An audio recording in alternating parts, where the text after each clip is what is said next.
page 30.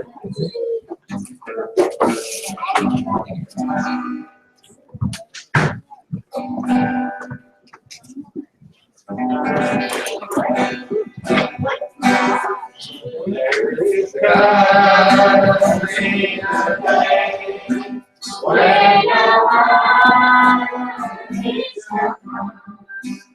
No more clouds in the sky, no more tears leaving behind.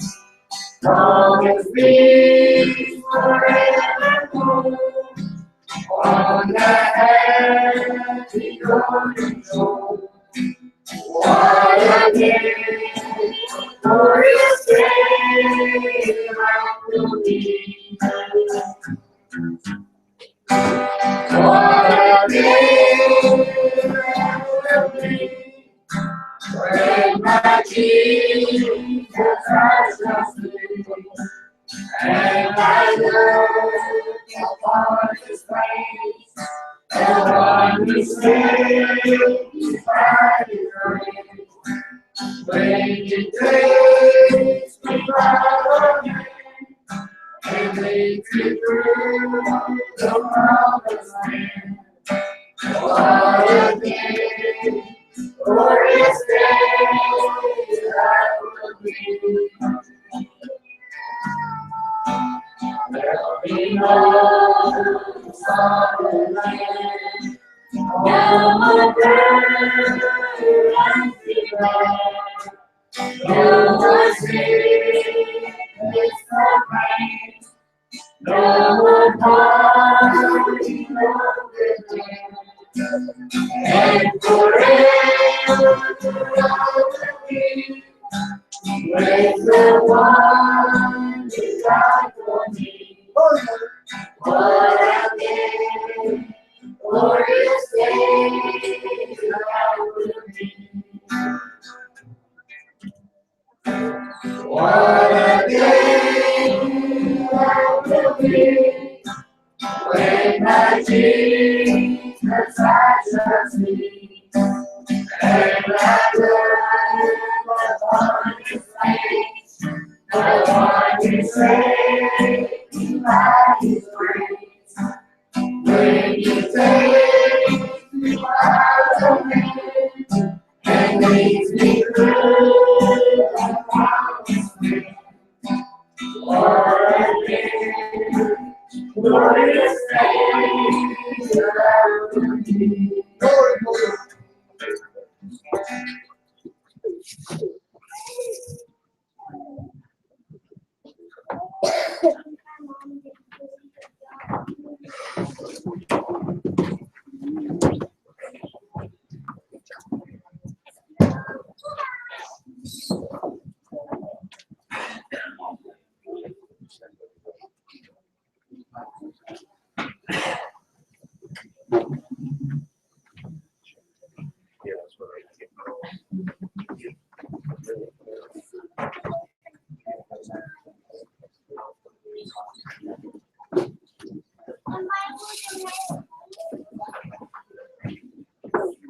Crossing the calm sea with Jesus, the disciples were getting concerned. The rain started violently blowing, but He was asleep in the stern. Does He not care that we perish? We're helpless and we're so afraid. Jesus arose when they called Him and said to them, where is your faith? Because you prayed all night, because you held on with all of your might. Child, your cries have awoken the Master. Oh, He knows your voice.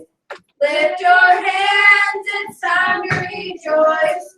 Child, your cries have awoken the Master. It hits you without any warning. The storm of your life has begun. Seeing no hope in the distance, frightened with nowhere to run. By now your vessel is sailing, and you're thinking you'll surely drown. You cried out for help from the Savior, and you know you can't give us help because you prayed all night. Because you held on with all your might. Child, your cries have awoken the Master. Oh, he knows your voice. Lift your hands and stop rejoice. Child, your cries have awoken the Master. You're up there worried, and he's fast asleep. The winds are so deadly, the water's so deep. But try to be patient, soon he'll speak peace. Just one word from his voice, it all must cease. Because you prayed all night, because you held on with all your might. Child, your cries have awoken the Master. Oh, he knows your voice. Lift your hands and sound rejoice. Child, your cries have awoken the Master. Hey, Wayne, good job. Hey.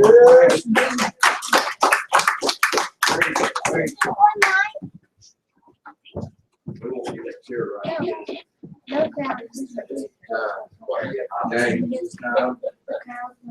We're going to, tonight's services will be made up about two different. We're going to have a regular Sunday night service.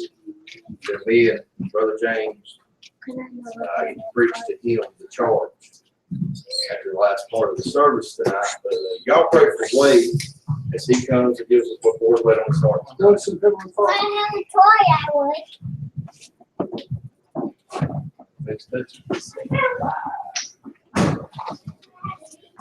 Glad to be back in the house of the Lord tonight. Come on, brother. Got these speakers right here beside your head. You feel like you're talking into a barrel. You know, I was thinking something. This thought is totally off topic of what I want to preach tonight. But I was thinking something.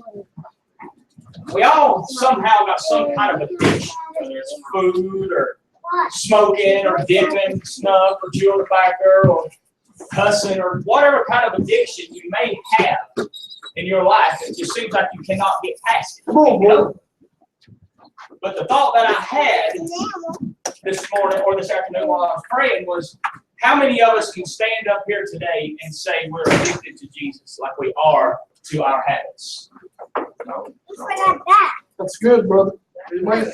Because there's one thing I've learned. Those of you that know me know that it has been since Easter sunrise was the last time I preached. I've run from God. I've tried to hide from God. I've tried to deny my calling. I've tried to do everything I could. But I'll tell you one thing, you just can't get away from it. It's like trying to drop your cigarettes, Brother Ricky. It's hard to stay away from it because something's going to happen that makes you want to go right back to it. Yes, sir, brother. That's him, son. You can't break this addiction. I know it's probably not a proper term or the right word to say when you're referring to Jesus as an addiction. But why can't we call it an addiction? Why can't we say we're addicted to Jesus? Good, man. Yes, sir. Right. Because we love old cars. We love our homes. We love our families. We don't want to live without our families, do we? Why would we ever want to live without Jesus? Right. I've got something I want to talk about. Again, like I said, that one's free of charge. You can take it and throw it over your shoulder if you want to. I got something I want to talk about this afternoon before I get into the message. Probably along the lines of what I just got through talking about. And if you got your Bibles, turn to the book of Matthew, chapter 14. And just keep it there because you're going to go right somewhere else when you start the message. And you don't have to stand for this. This ain't part of the reading.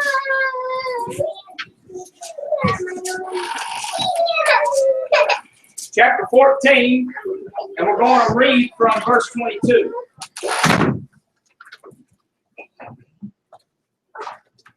And straightway Jesus constrained his disciples to get into the ship and to go before him unto the other side while he sent the multitude away.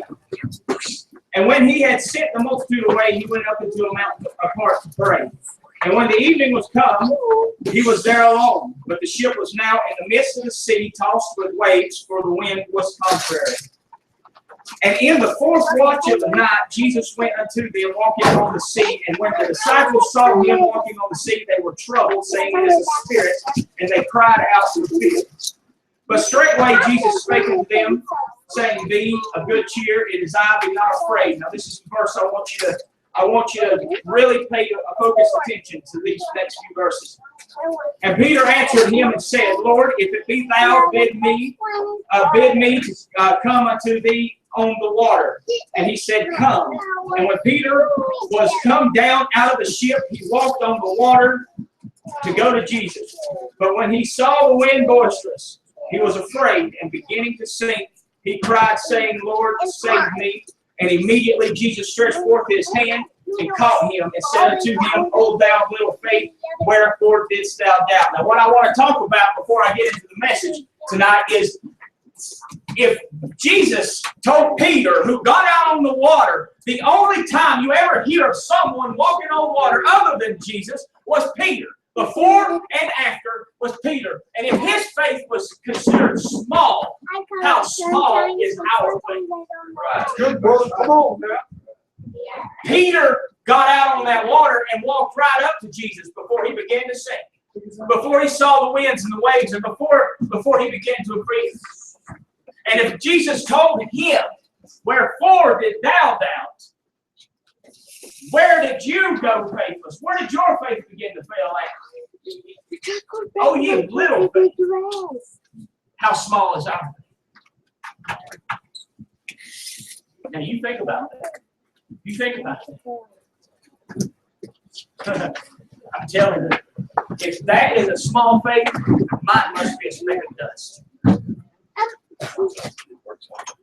I cannot even fathom swimming, let alone walking on the water. But I'm telling you, if that was small faith, without faith it is impossible to please God. If that was small faith, Brother Rick, how small is our faith? And it takes just that little bit. Just that little bit. Why do you think Jesus said, if the size of what? Just a little old tiny speck of nothing. Peter's had to be at least the size of a watermelon seed. But you see, it don't take much to please God. Come on, brother. You see that? It doesn't take much to please God, just as long as you are faithful. I have a lot. The Bible said David was a man after God's own heart. I'm going to get into the service.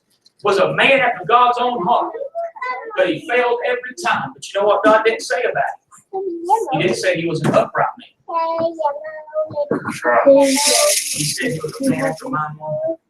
It don't take much to please him. Just as long as you keep him in the center of your Then you could turn this to a Now this one you're going to stand for. Austin will give it to Matthew chapter 15. We're going to title this message with the help of the Holy Ghost. We're going to title this message When We Pray. This is going to be our main scripture for tonight, Matthew chapter 15, starting around verse 21. Then Jesus went thence and departed into the coast of Tyre and Sidon. And behold, a woman of Canaan came out of the same coast and cried unto him, saying, Have mercy on me, O Lord, thou son of David. My daughter is grievously vexed with a devil. But he answered her not a word. And his disciples came and besought him, saying, Send her away, for she crieth after us. But he answered and said, I am not sent but unto the lost sheep of the house of Israel. Then came she and worshipped him, saying, Lord, help me. But he answered and said, It is not meet to take the children's bread and to cast it to dogs. And she said, Truth, Lord, yet the dogs eat the crumbs which fall from their master's table. Then Jesus answered and said unto her, O woman, great is thy faith, be it unto thee even as thou wilt. And her daughter was made whole from that very hour. And Jesus departed from thence and came nigh unto the Sea of Galilee, and went up into a mountain and sat down there. Let us pray. Dear Lord God, we come tonight to thank you for another opportunity to stand behind your sacred desk and preach your word.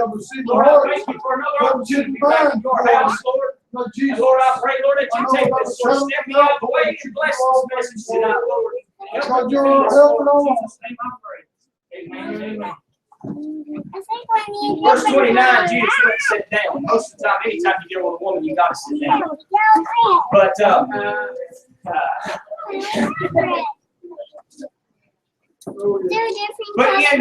want to do something. I want to do this tonight the way the Lord showed me about it. I want you to take verse 23 out of the equation for a moment, which is about the disciples saying, send her away. And I want you to pay close attention to what he says. From 21, it's 22, skip 23. We're going to read it like that again. Then Jesus went thence and departed into the coast of Tyre and Sidon. And behold, a woman of Canaan came out of the same coast and cried unto him, saying, Have mercy on me, O Lord, thou son of David. My daughter is grievously vexed with a devil. But he answered and said, I am not sent but unto the lost sheep of the house of Israel. I want to talk to you tonight. For a little while, we're going to get back to verse 23. But to see Jesus at the time was not saving people. He had not died on the cross yet, but he was there helping people. And he had not brought salvation yet. Salvation comes through his sacrifice. Amen. But he told that woman, like I said, if you leave verse 23 out, he told that woman there that I've only come to the ones who need help. I've only come to the lost sheep of the house of Israel, the ones who truly need help. Because if you read, and I just read it to you, she come crying and said, Oh Lord, thou son of David, have mercy on me. She was putting on a show, as many of us do when we get into the altar or when we're praying any other time. We think if we're praying out loud, the louder we're praying or the more sophisticated our words are, the better it sounds. But Jesus ain't looking for that. He's looking for you to find the woman. He's looking for you to come to him honestly. Amen. I don't care if you pray silent or not. God ain't no deep God. He can still hear you when you're just talking with your heart. Amen. But he told her, he says, she come to him and said, help me. My daughter is grievous. Now, I want to show you something right here in this verse, and we're going to move on. In this verse, girls, y'all go to school, you probably know what it is. I don't know what the abbreviation's called. But we're at the end of a certain sentence. It's got a dot over top of a dot. Semicolon. Okay. Now listen to this. When you've got something like that, when you see two dots at the end of a sentence, it means the writer is saying, I'm going to continue with this at a later time. That dot on the bottom means it stops. It's stopping right here. Period. The dot on the top is going to continue the same subject later. But in that verse, you'll see where she says, Lord, help me. You've got a dot over top of a comma. And that dot on top means we're stopping the sentence right here. But that comma says we're going to continue with something else. And there's a little smiley. You see it? Yeah. It's not on yours. It's on mine. But what it means is she's going to continue.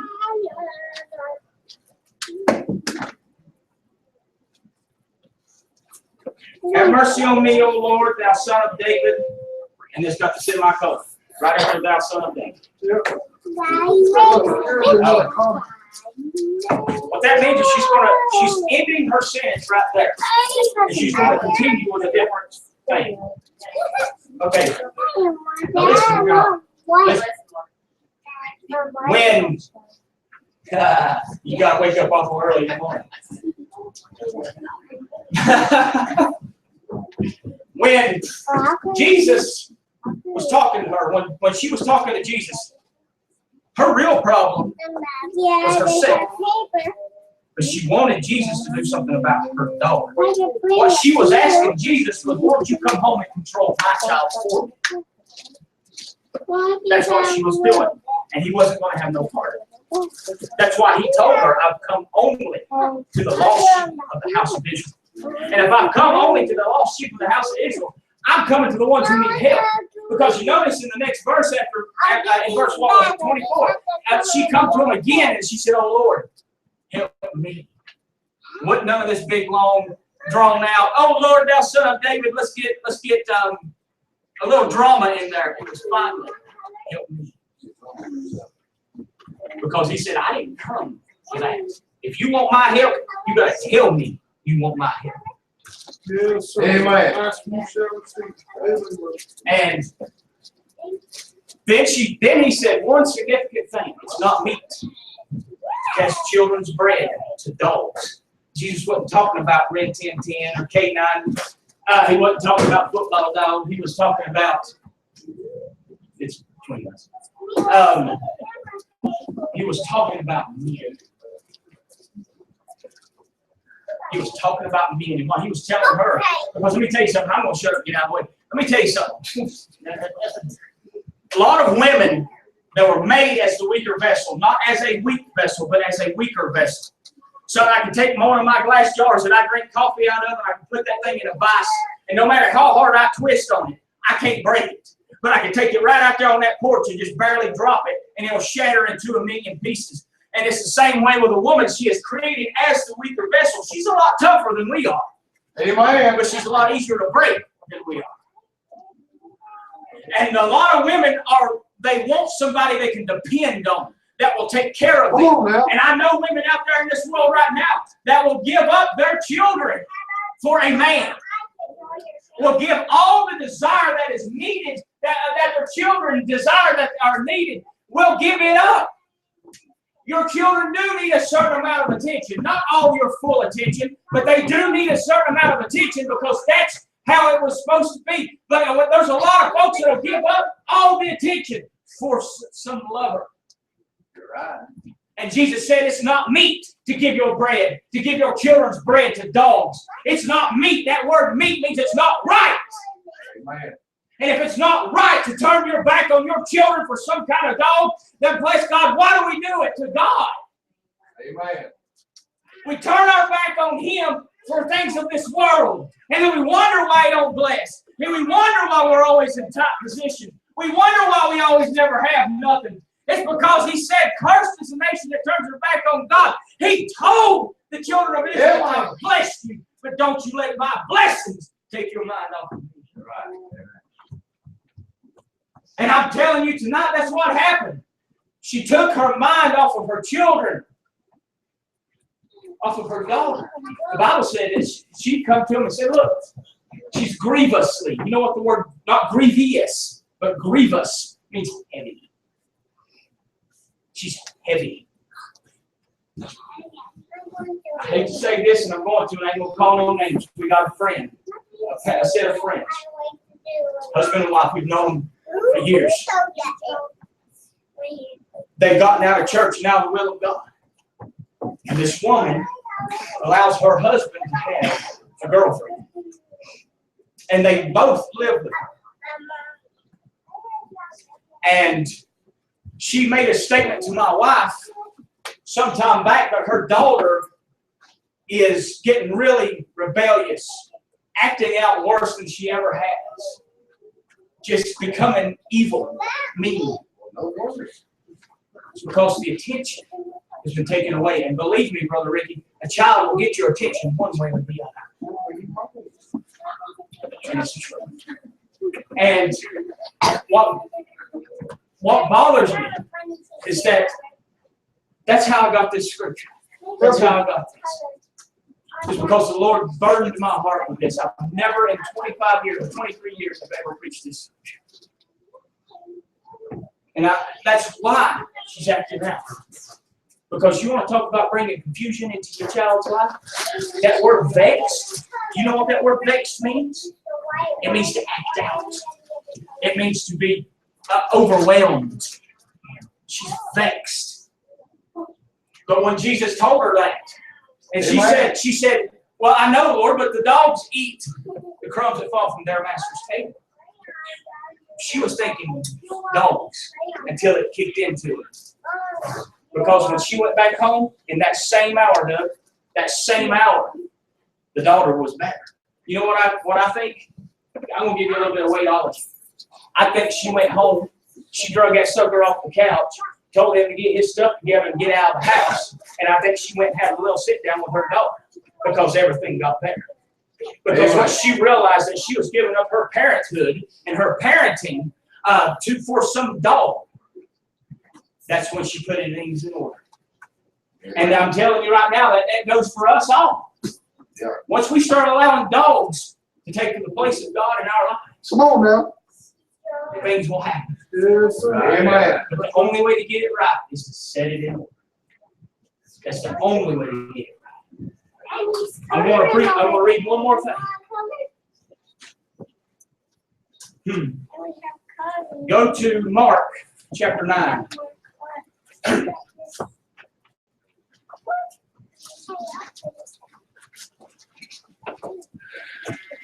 Chapter 9, we're going to read from starting with verse 14.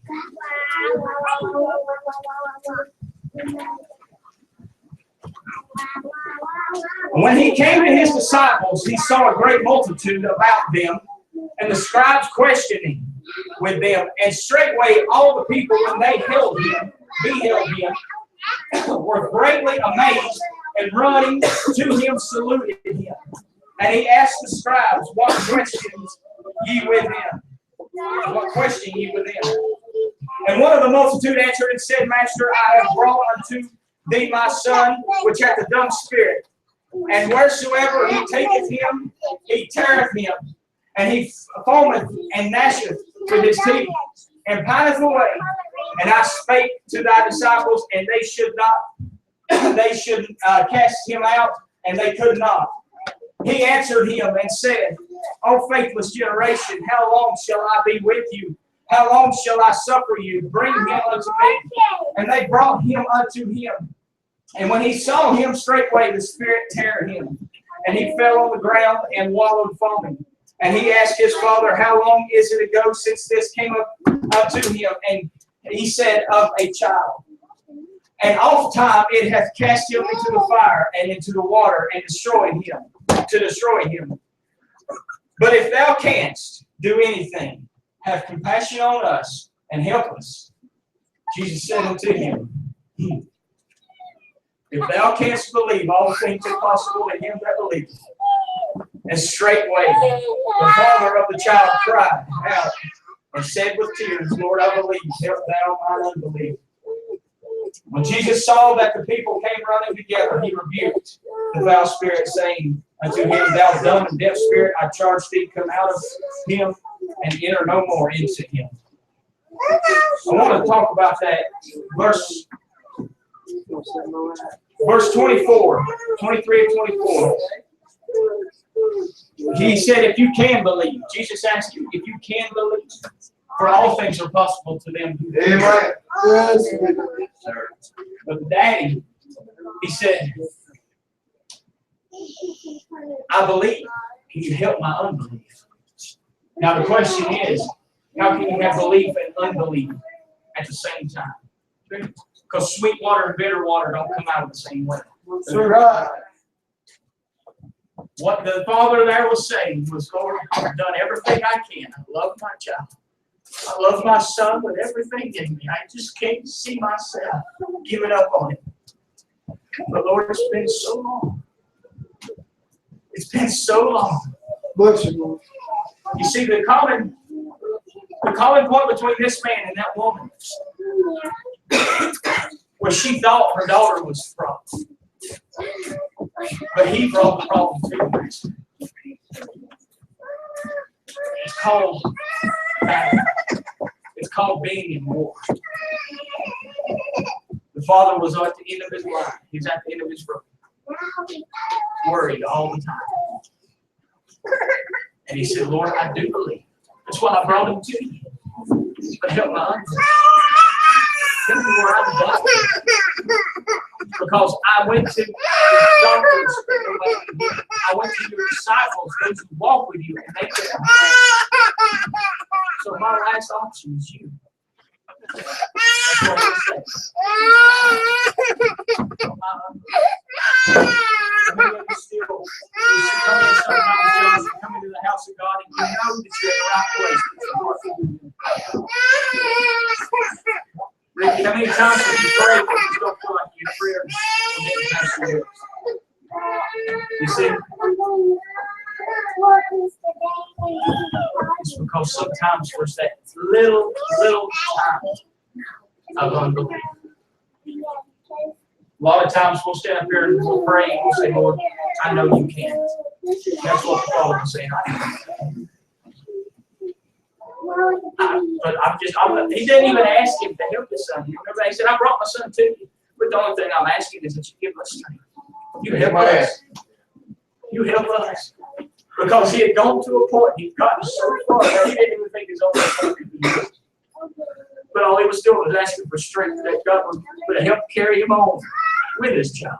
Amen. That's what it was. But the belief was not. When the belief fades that God will heal, it's one thing. But you know what? Like I said, when I was talking to you about Peter, and Doug, I'm closing. When I was talking to you about Peter, Peter got to Jesus before he sank. Yeah. There's no better place to fall than into the arms of God. Come on now. Amen. There's no better place to give up at than in the arms of Jesus Christ. Our faith is that small, but there's enough of it to get us to Him. And that's what the daddy had to do. If I could just get to you. If I could just get to you. The lady with the issue of blood, if I could just get to her. Because it's the truth. You got to really think about it. If I could just get to him, there's no better place to fall. There's no better place to just open up and say, God, I can't. I can't make it no more. Than to fall into the arms of Jesus. Right.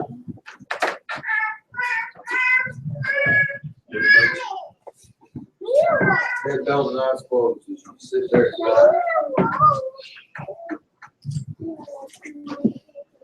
Before we move any further on in this service.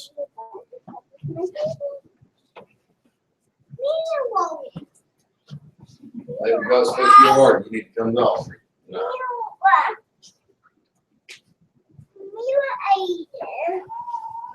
You need to come. Would you come?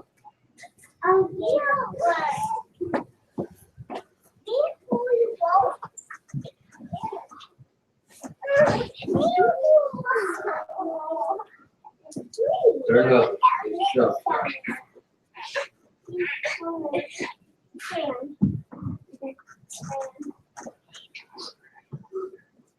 Gregory.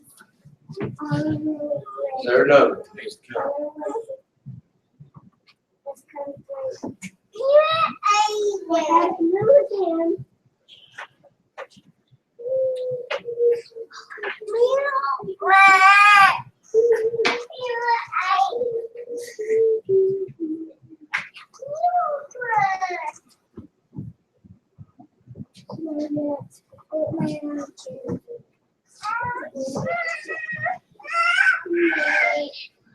Father, we come tonight. We thank you for your word. We thank you for your man standing and preaching your word tonight.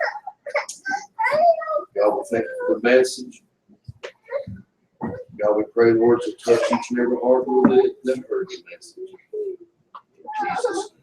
In Jesus' name.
I'm gonna ask you one thing before you sit down. Can you stay awake here?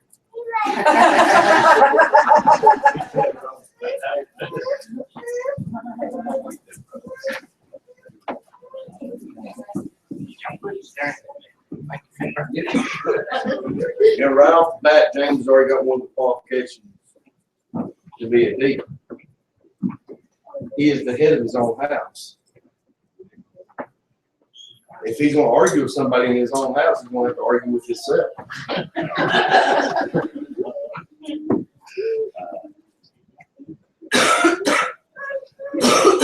Listen, 11 years ago, I became the pastor of this church. 11 years ago this month, I became Brother James's pastor. Hard to believe, Brother James, Brother Joe, 11 years went by that quick. Just seemed like yesterday, it was just the three of us, my family and Tyler, sitting in a storefront building, having service on Sunday morning, Sunday night, Wednesday night. And God blessed, and the church grew in the storefront. I'm not saying that, but it just don't seem like it should have been this quick. James was in his early 60s back then. I love giving him a hard time.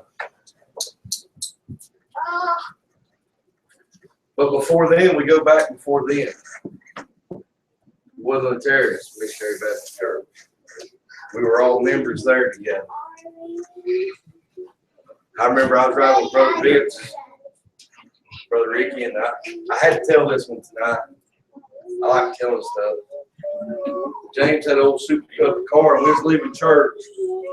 We was in Vince's. I guess it was that red Chevrolet Ford he had. And it was souped up way down that truck road. And what does two old rednecks do? They pull up to each other. Wah, wah.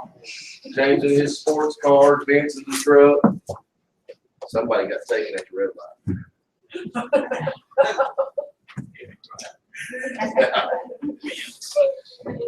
James left to sit at the red light. And Vince's truck was rough. But you know, you think back to stuff like that and how time has went by. That's at least been 15 years ago. At least 15. At least 15 years has went by that I've known Brother James, that I've known Brother Joe. Been in church with him at least on and off the last 15 years, 11 years consecutive together in the last 11 years. Wade knows all those commas and all that stuff. I don't. I graduated high school. He did. Don't explain that to me, but I've never been punctual on as far as grammar. But tonight we're here to ordain Brother James as deacon. For a long time, I wanted to ask Brother James to be a deacon in the church. There's a stumbling block. I hope you don't mind me saying this. That kept me trouble. Time and for years, I wanted to talk to him about being deacon. Just one thing I always kept stumbling at, kept keeping it from happening. That was his addiction to gambling. But I began to watch James the last few years. Gambling's gone.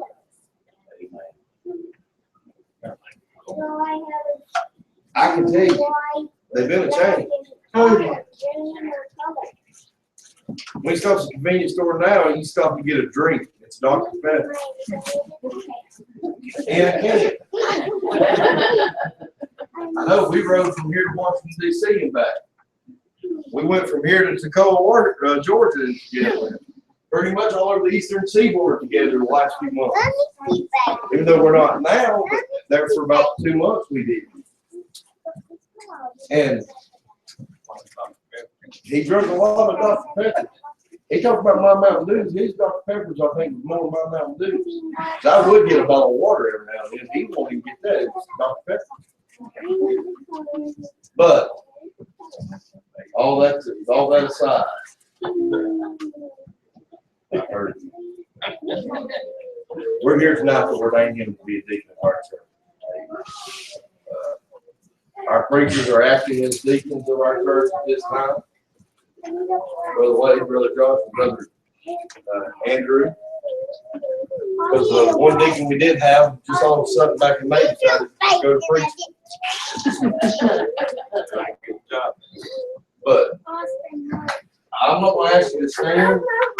I want to say this: the message that was just preached was a good message. I believe it's John said. I have to agree with him on there.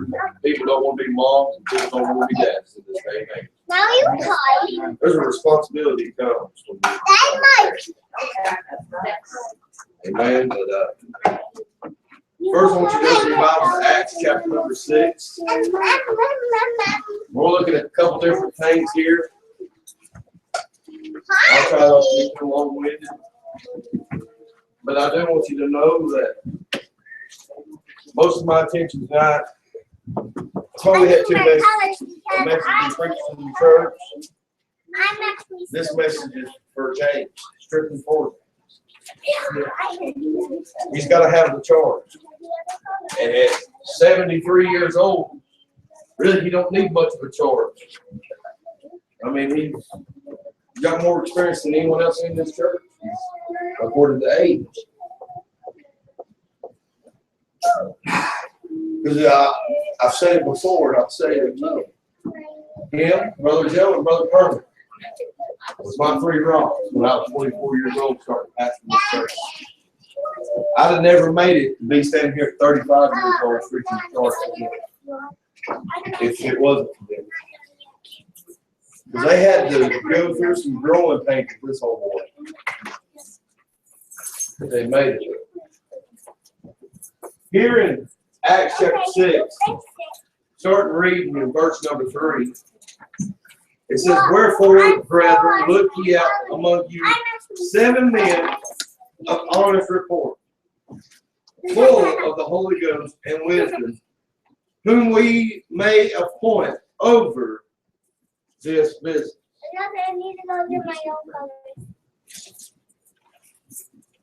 This business. I know, Brother Ricky, we don't look at the church as a business per se. But Brother James, it is a business.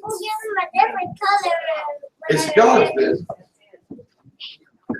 When we look at our church and we look at our leaders of our church, Brother James and Brother Josh and Brother Andrew and Brother Ricky and Brother Kenny and Brother Joe, we look at them to make the right decisions concerning our church. See, and this is where people got it confused nowadays. They think the pastor makes all the decisions. No. I'm supposed to just preach to y'all. When it comes to the way the church is ran and how it's done, that's supposed to be y'all. That's supposed to be you working with your deacons. That's supposed to be your deacon and the men working together to run the church. Amen. Pastor should not have to. A pastor's duty is to study and preach to the church, to feed the sheep. But this day and hour we live in, a pastor wears many hats. He wears the preaching hat. He wears the deacon's hat. He wears the treasurer's hat. He wears the Sunday school teacher's hat. He wears a bunch of different jobs, but it's not that way. It's supposed to be the business. It's supposed to be on the deacon's side. What does it tell us in the Bible about God's money? That what are we supposed to be with God's money? Good stewards. Yeah. So that's why you've got to set out 7 men of honest report. And see, that goes back to what I was saying a minute ago. That's why all them years I could not do it. It's because the report wasn't there. But now the report is there. An honest report. Now, I look at Brother Joe tonight, and I'm sure if we dug deep enough in Joe's past, we'd find something that is not honest. I'm sure if you dug something deep in James' past, you'll find something that's not honest. You dig deep enough in my past, you're going to find something that's not honest. Each and every one of us sitting in here tonight, you're going to find something not honest deep in our past. Yeah. There's a notice. It's the past. Let the past be the past. But now we're setting him aside to be the deacon of the church, to be over the business. He's of an honest report. But then what does it go on to say? But we will give ourselves continually to prayer and to the ministry of the word. But now, not only is he over the business, now he's going to have to give himself in prayer for this church. Deacons don't change churches. Normally, deacons stay in churches continuously. Pastors come and go. It's just luckily, by the grace of God, I've been here 11 years. But normally, pastors, you change pastors about every 10 years. That's about the going rate right now. Think about the churches that we know of today that are changing pastors. Georgetown Baptist Church in Lisa. Antioch Baptist Church. I guess that's considered Lisa over in that area. Put them all in here. Put them all in there for him. Gospel Baptist Church in Leicester. That's 3 right inside of Leicester. That's had pastors for over 10 years and now are having to look for new pastors. See, that's where the deacons come in. See, if I leave, y'all get tired of me. Whose job is it to find a new preacher? Bring in preachers. It's the deacon. And he has one more. It's the deacon's job. And he has one more. Whose job is it to sit the preachers down and talk to them before they take pastorship of the church? It's the deacon's job.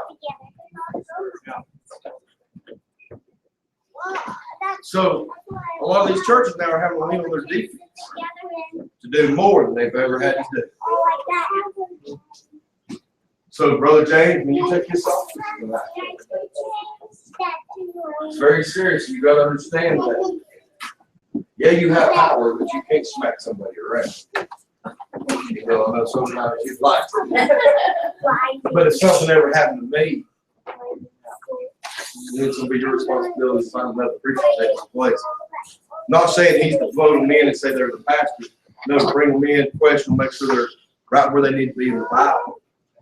Let them preach, then it's All church's kids are decision going whether that's to be right here when they all find out. But see, it's all on their shoulders as deacons to do this. So all the kids are Now, that we move on.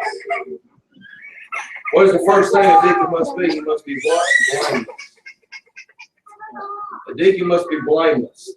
So if you would turn with us to 1 Timothy, chapter number 3.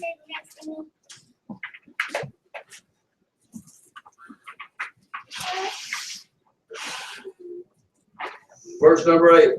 Likewise must the deacons be grave, not double-tongued, not given to much wine, not greedy of filthy lucre, holding the ministry of the faith in pure conscience. And let these also first be proved, and let them use the office of a deacon, being found blameless. Even so must their wives be grave, not slanderers, sober, faithful in all things. Let the deacons be the husbands of one wife, ruling their children in their houses, in their own house well. I told them all. See, Brother James, he's got that one good now. Emmy,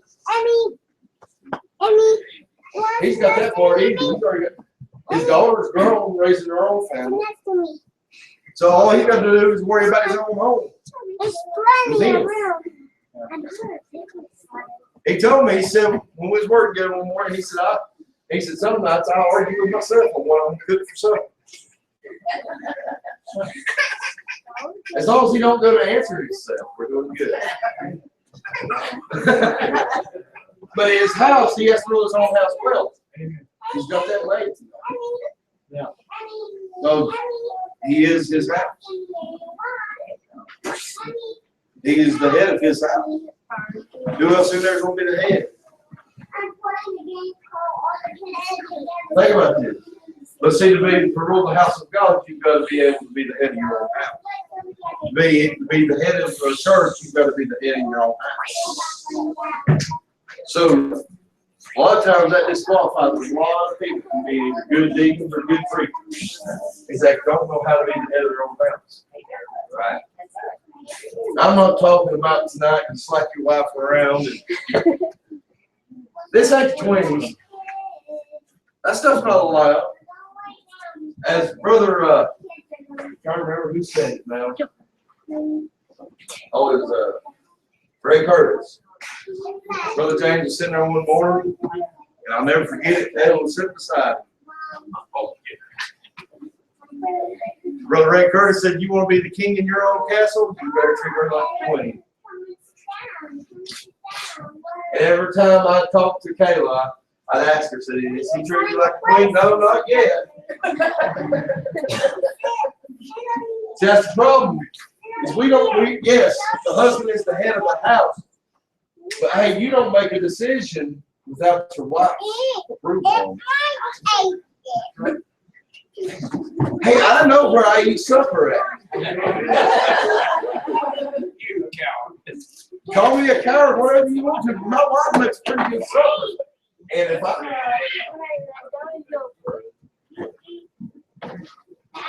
point blank here is, I'm the head of the house, yes. We was looking at getting a new car one time. Let me use this for an example. Boy, I wanted this car so bad. It was, boy, souped up. I mean, fully loaded. James, I was talking awful sweet to her. All I was getting was no.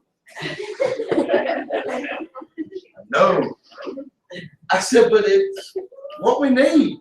She said it's $37,000. I said, who cares? It's what we need. She said, why do I need that? She settled for a Ford Taurus. We met in the middle. It wasn't souped up, it wasn't nice, but it was fully loaded. We got a Taurus. So if you want to be the king, treat her like a queen. You should involve your wife in every decision that can be made. You should always discuss with your wife. I've tried that road of not discussing with my wife. It's not a good road to go down. But it's the same with the deacon. The deacon should never make a decision without involving the church. They should involve the church and talk with the church. And the decision should never be made completely without involving the pastor and the church.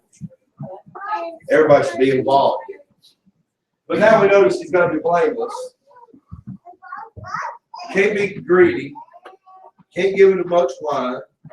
Can't be a filthy lucre. He's got to also prove this. And I believe that Brother James has proved it over the last year. I believe he's proved this last year. And, you know, the thing about me and Brother James is sometimes we'll have a disagreement.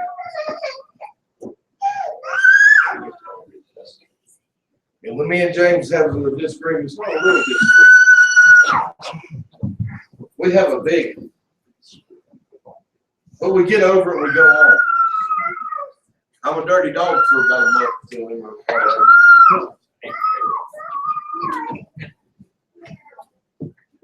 But I used to, one time, James can have to have this. I don't know what you're going to do. Me and him had a disagreement years ago. He went home. He was mad. I followed him to his house. He locks the door, and I'm standing there knocking on it. The house that you call on fire. Yeah.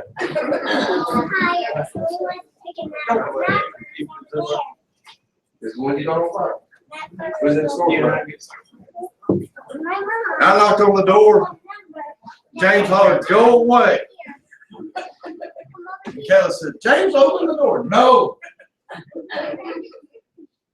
Knock again. Kayla said, "Doug, come on in." And he wouldn't come out of the bedroom and talk to me. She said, "Give him a few days. He's a little bit childish at times." That's what she told me. That's the way I heard it.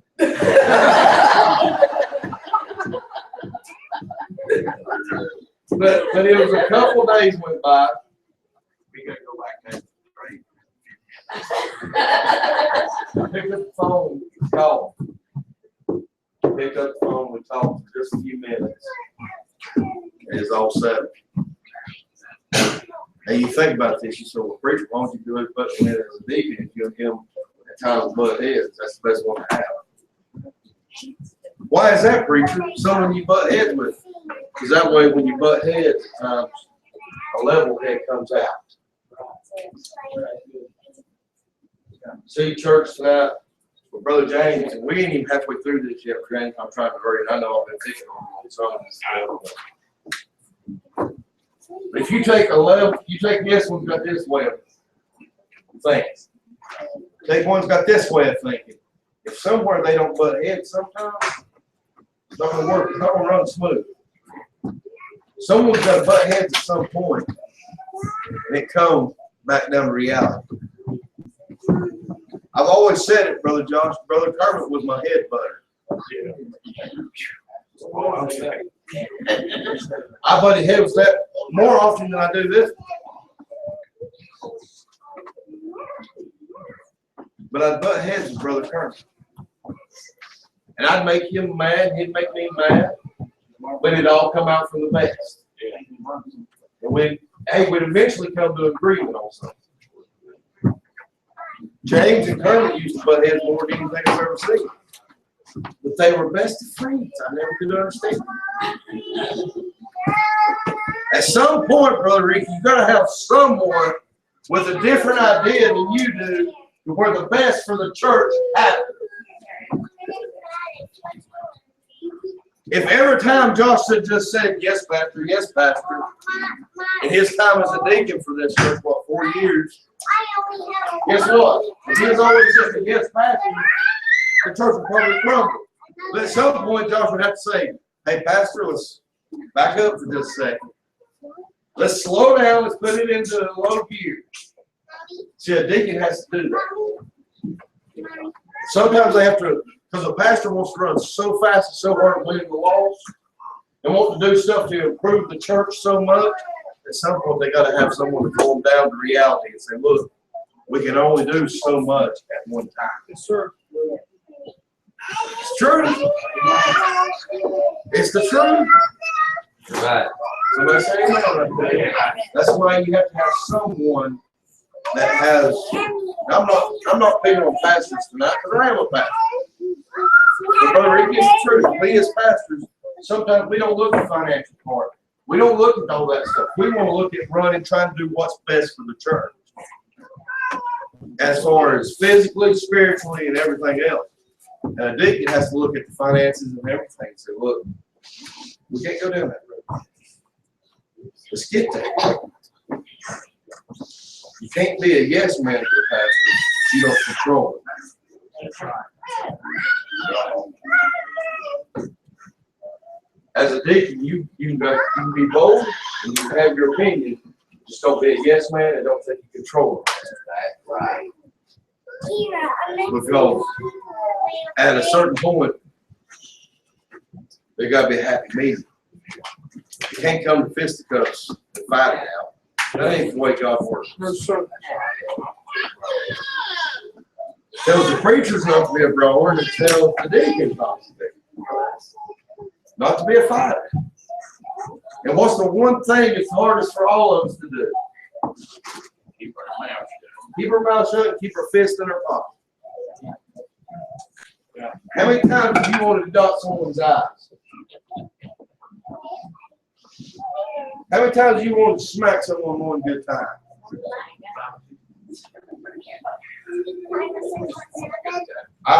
There've been a lot of times as a pastor, Brother Ricky, I've wanted to hit somebody. Huh? Ricky says he's wanted to choke me. Well, I see how y'all really feel about me. Thanks, Brother Ricky. But sometimes you gotta be a cool, someone's gotta have a cool head. At some point, someone's gotta have coolness.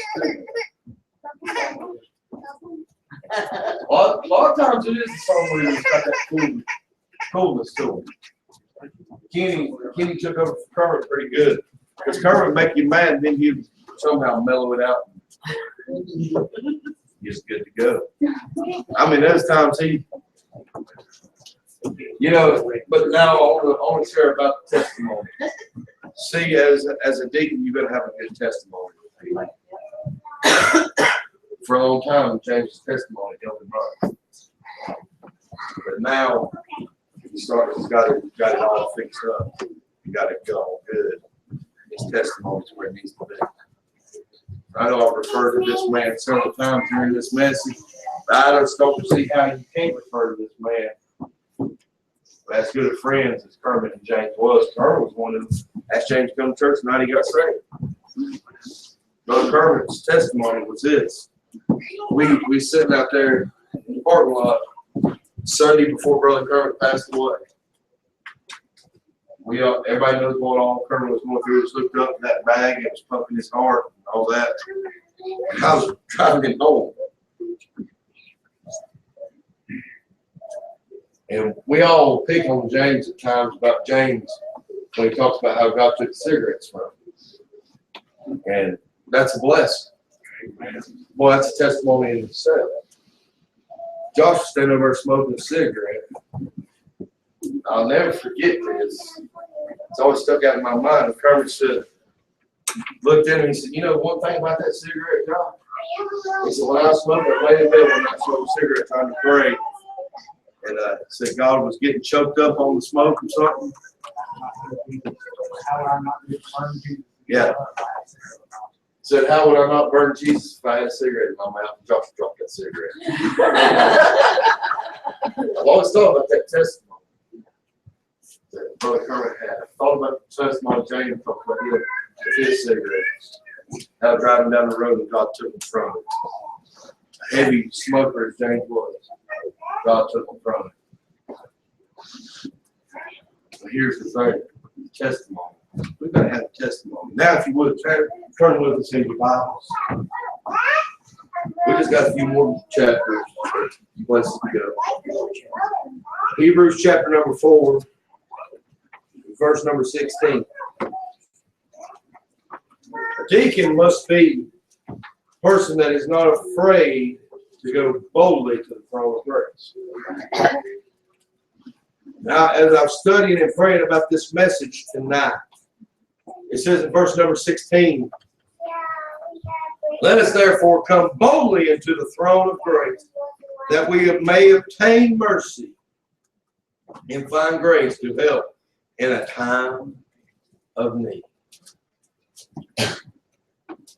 When a deacon sees the church in need, a family in the church in need, he needs to be able to go boldly to God and ask him to help with that need. I never used this in the charge. I'm being actually pretty calm tonight during this charge. I ain't preaching this charge like I normally would. I'd be right up on James, probably spitting all over his glasses and everything. No.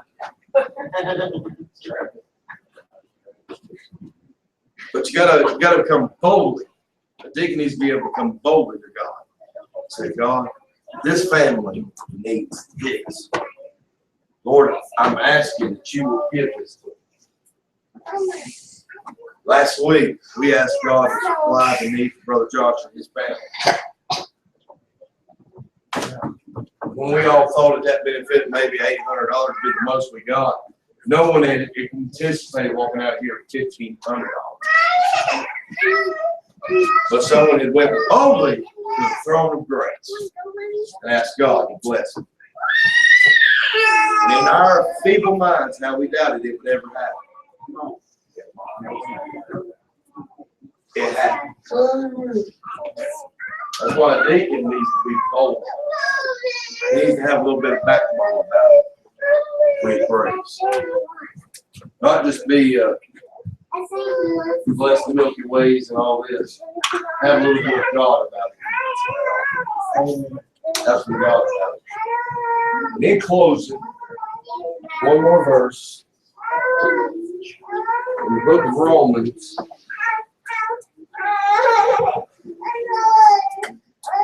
chapter 1 and verse 16. One thing a deacon cannot be is ashamed. Amen. For I am not ashamed of the gospel of Christ, for it is the power of God unto salvation to everyone that believeth, to the Jew first, and also to the Greek. The deacon can't be ashamed of God. None of us need to be ashamed of God. But a deacon cannot be ashamed of God. It's like a preacher trying to be ashamed of God and stand up here and tell you how to get to God. That don't make no sense at all. So we now know that a deacon cannot be ashamed. So now comes the fun part. I get to ask questions, and anyone in the church that wants to ask a question is allowed to have one question. Who wants to be the first one to ask James a question on anything he might do as a deacon? Anyone?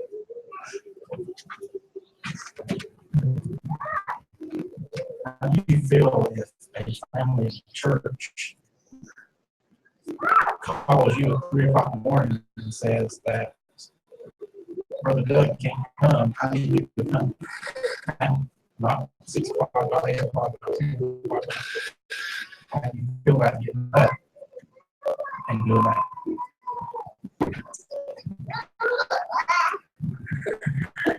I don't think it's going to do it.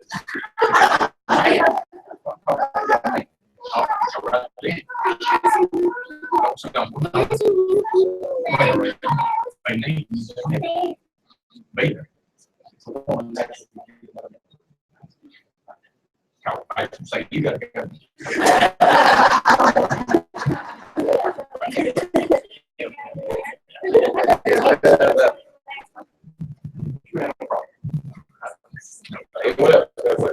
Wait till he had one earlier.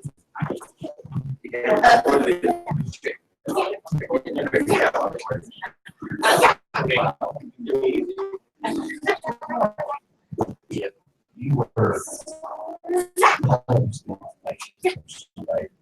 really good, trust me. Maybe it was about somebody that said something. Did you pray about it? Or did you read it?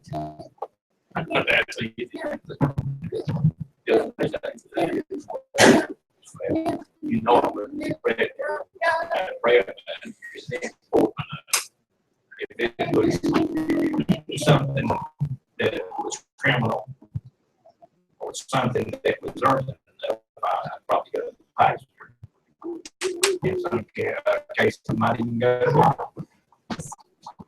But in most cases, prayer.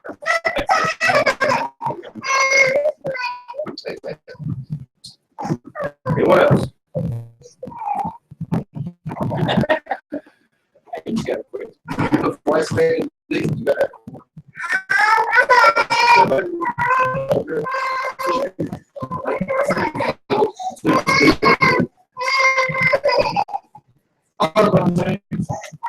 If you had something against somebody inside the church, they only ask you for money.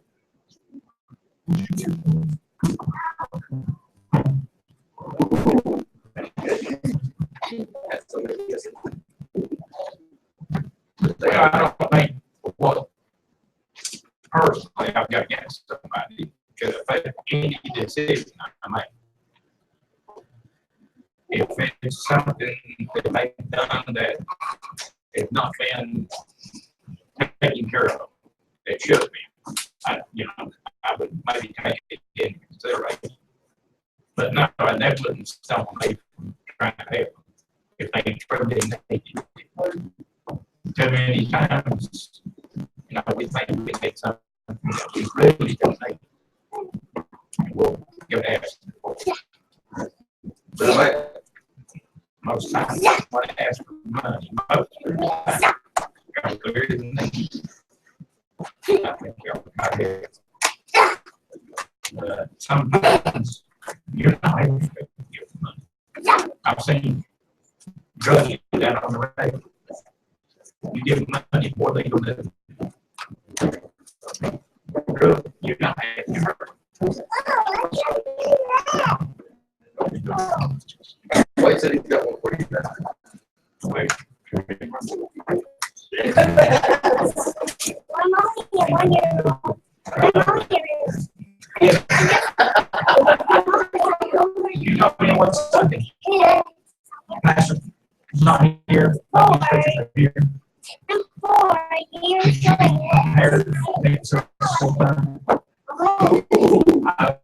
If push comes to shove, you got here, say, Wednesday night. Which I know you're not Wednesday night, and Doug couldn't be here, or I couldn't be here, or Andrew wasn't here. Could you be willing to get up behind that pulpit, even if you're not a preacher, but you are a deacon, that's part of your job? Could you be able to stand behind that pulpit and lead this church that night?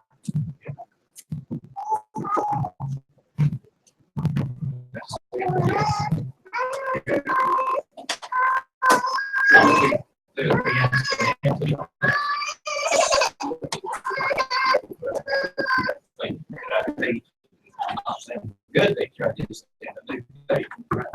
So, in the case like that, I'm not preaching.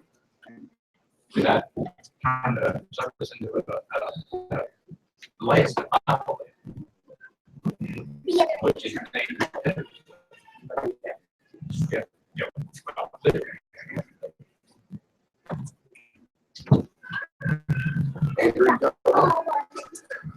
Anyone else? Aiden, come here, Aiden. Here's how people get stuck.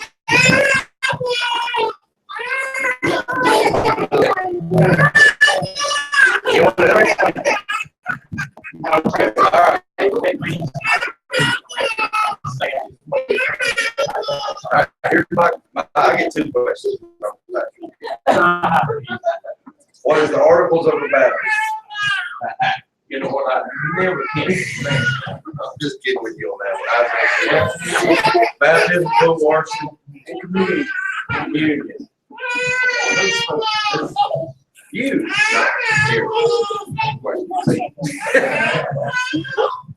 My question is this, same one I asked Brother John, same one I asked these preachers most of the time when I ordained them. I think I asked Brother Marshall this one, when we ordained him to be a deacon.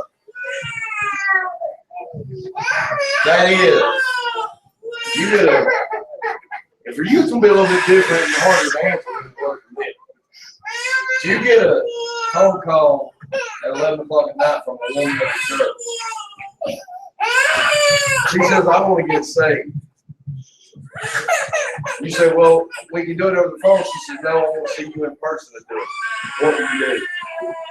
I take somebody with me, period. I call and say, hey, Pastor, you got to go talk. Why is it always me? All right. That's a good answer. Church should be ready. Yeah, anybody in church should be ready to go with you. All right, now, church, it's up to y'all. Do we accept Brother James as our new deacon? All in favor? Good, good, good, good. All right, Brother Kenny, there's one thing we forgot, Brother James. I'm sorry, I forgot this. Brother Kenny, we need to get my Bob Dooms and get him either a Bible. You want a Bible?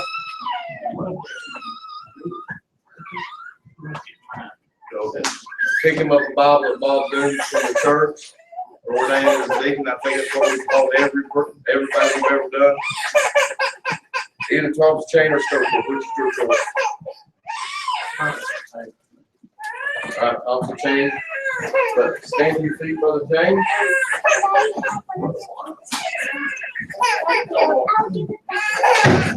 Certificate, let us all stand. Certificate of Ordination. This certifies that James Gregory, having responded to the call of God to the Christian ministry, and have satisfied all the biblical requirements for ordination as a deacon, we, the ordaining council, have given a careful examination of the moral character, soundness of doctrine, and leadership of qualifications of this person for the work of the ministry. It's been a long time since I read one of these. Do hereby award this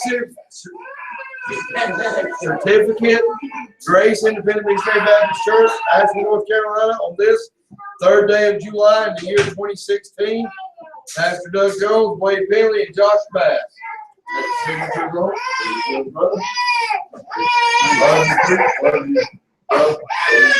Let's all come around and shake his hand.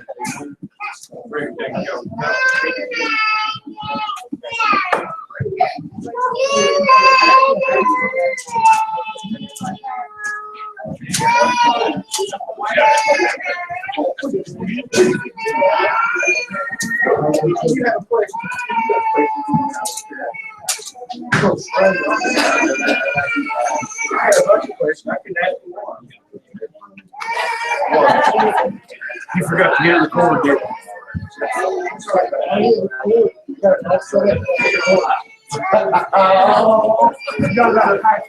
We got back to the plot.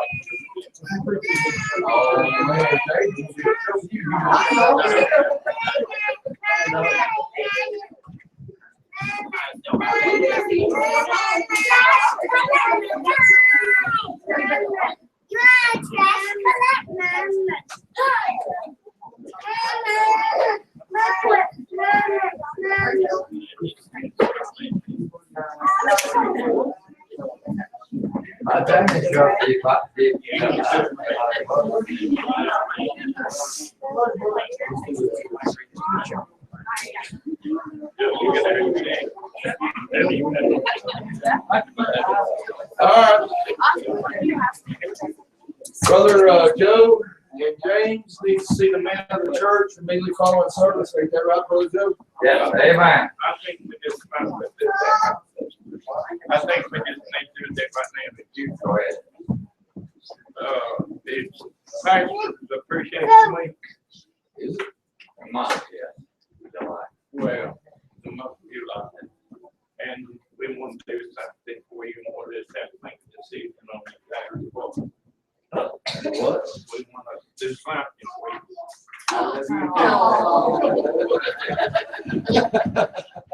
Okay. But we've not really made a decision of what. That's what y'all was supposed to talk about this. Well, Well, hey, James, how about y'all just meet here at the church? We're trying to decide right now. all right. And any family that wants to go ahead and have our family picture made, Andrew's gonna take the pictures. And he's gonna put it on the Facebook of the church, the Facebook page. Any of the families that wants to have their picture made will be on the Facebook page of the church. I do. Okay, we know you do, but other than that, go pray and come pray. Don't forget to tell someone about Jesus, Brother Josh. Dismiss us in prayer. Dear Heavenly Father, God, we just thank you for this time that we will be able to be here in your house tonight, God, to ordain Brother James, Lord.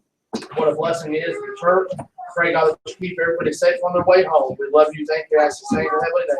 Amen.